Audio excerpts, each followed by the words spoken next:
தங்களை கட்சியில் இருந்து நீக்கியது செல்லாது என தேமுதிகவில் இருந்து நீக்கப்பட்ட அதிருப்தி எம்எல்ஏக்கள் தெரிவித்துள்ளனர்.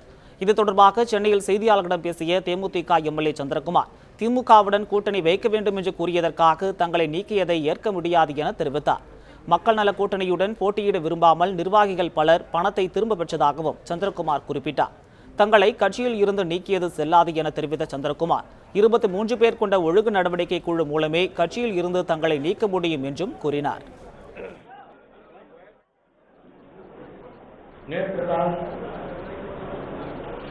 என்னுடைய தலைவர் கேப்டன் அவர்களை பற்றியோ என்னுடைய அந்நியவர்களை பற்றியோ எந்த இடத்திலும் தவறாகவோ மரியாதை குறைவாகவோ நடந்து கொள்ளவில்லை. முழுக்க முழுக்க எங்களுடைய கருத்துக்கள் என்று சொன்னால், எங்கள் என்று சொன்னால் நான் மட்டுமல்ல, இங்கு இருப்பவர்கள் மட்டுமல்ல, ஒட்டுமொத்த தமிழகத்திலே இருக்கின்ற நிர்வாகிகள் தொண்டர்களுடைய கருத்தை தான் எங்களுடைய கருத்துக்களாக நாங்கள் வெளிப்படுத்தினோம். ஆனால் இந்த கருத்துக்களை வெளிப்படுத்தியமைக்காக அது குறித்து எந்தவித விளக்கமும் கேட்காமல், குறிப்பாக ஒரு ஷோகாஸ் நோட்டீஸ் கூட எங்களுக்கு கொடுக்காமல், அதிலே கலந்து கொண்ட எங்கள் அனைவரையுமே கட்சியின் அடிப்படை உறுப்பினரிலிருந்து நீக்கியிருக்கிறார்கள். இந்த அடிப்படை உறுப்பினரிலிருந்து எங்களை நீக்கியது எந்த வகையிலும் எங்களை கட்டுப்படுத்தாது, அது செல்லாது என்பதை இந்த நேரத்தில் தெரிவித்துக் கொள்கிறேன். தொடர்ந்து பேசிய சந்திரகுமார், தேமுதிகவில் கருத்து சுதந்திரம் இல்லை என்றும் குறிப்பிட்டார்.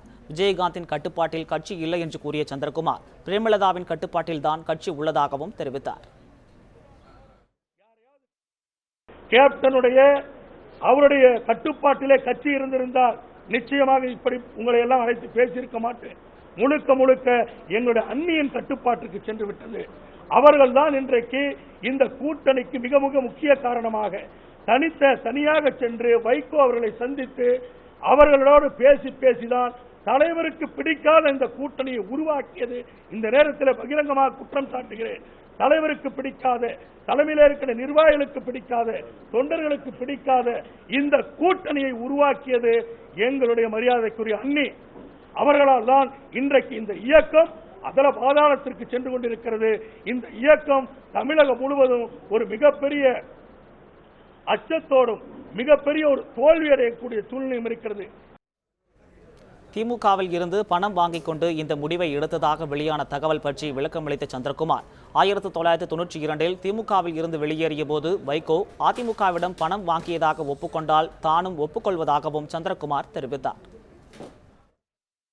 வைகோ அவர்கள் பேசுகிறார், முதலில் உங்களுடைய கட்சியில் இருக்கின்ற பிரச்சனையை பாருங்கள். எங்களுடைய கட்சிக்குள்ளே இது எங்கள் உட்கட்சி பிரச்சனை. எங்களுடைய உட்கட்சி பிரச்சனையிலே தலையிடுவதற்கு வைகோவிற்கு யோக்கியதையும் இல்லை, அருகதையும் இல்லை. நான் கேட்கிறேன், இன்றைக்கு என்னை பார்த்து சொல்கிறாரே வைகோ, இது சுயநலமாக எடுத்த முடிவு, காசுக்காக எடுத்த முடிவு என்று நான் இதையே திரும்ப கேட்கிறேன். 1992 வைகோ திமுகவிலே இருந்து வெளியேறி எல்லோரையும் ஒன்றிணைத்தாரே, அன்றைக்கு ஜெயலலிதாவிடம் பணம் வாங்கி கொண்டுதான் திமுகவை நான் உடைத்தேன் என்று வைகோ ஒப்புக்கொள்வாரானால் நானும் அதற்கு உடன்படுகிறேன். ஒரு கருத்து, கட்சிக்காக தனது சொந்த வாழ்க்கையையும் குடும்பத்தையும் இழந்துள்ளதாக பேட்டியின் போது சந்திரகுமார் உருக்கமாக தெரிவித்தார். நான் இந்த கட்சிக்கு எல்லாத்தையும் இழந்தேன் நான் சொல்லுங்க, என்னுடைய வாழ்க்கையை இழந்திருக்கிறேன். நான் கல்யாணமானது 1998, 98 இருந்து 2004 சென்னையில் அவர் கூட உட்கார்ந்து இன்னைக்கு வரைக்கும் என் குடும்பத்தோடும் என் குழந்தைகளோடு இருந்ததை விட, என் குடும்பத்தோடு என் குழந்தைகளோடு இருந்ததை விட என் தலைவரோட என் கட்சியோடு இருந்ததான் அதிகம். தயவு செஞ்சு நான் பணத்தை இழந்தேன்னு சொல்லுங்க, என் வாழ்க்கை இழந்திருக்கிறேங்க. என் குடும்பத்தை நீங்க பார்த்துட்டு தயவு செஞ்சு இந்த